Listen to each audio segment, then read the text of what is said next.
Hi guys, అందరు ఎట్లుండో నేనైతే మస్తున్నా. So నేను బేసిక్గా సీక్రెట్ శాంటా గిఫ్ట్ని ప్యాక్ చేయబోతున్నాను. లాస్ట్ కూడా ప్యాక్ చేసింది, మినీ బ్లాగ్ చేసి పెట్టినా. సో ఇయర్ కూడా చేద్దామని చెప్పి క్విక్గా తీస్తున్నాను అనమాట.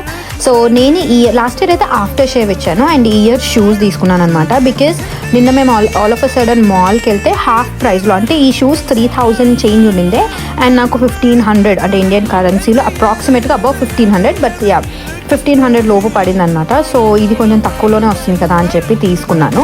బేసిక్గా ఏంటి అంటే ఇక్కడ సీక్రెట్ శాంటా చెప్పాక ఒక లిమిట్ చెప్తారనమాట. అంటే నేను లాస్ట్ చేసిన ఆఫీస్లో 2000 చెప్పారు, ఇక్కడ ఆఫీస్లో 1000 లోపు చెప్పారు. కానీ నేను ఒక 1500 వరకు పెట్టుకున్నా. బికాజ్ గిఫ్ట్ వాళ్ళు వాడటం చాలా ఇంపార్టెంట్, ఎంత కాస్ట్లీ అన్నది కాదు కదా. సో అందుకని నేను తన కోసం ఈ షూస్ తీసుకున్నాను అనమాట. మీలో ఎంతమందికి షూస్ నచ్చియో కామెంట్ సెక్షన్లో కామెంట్ చేయండి.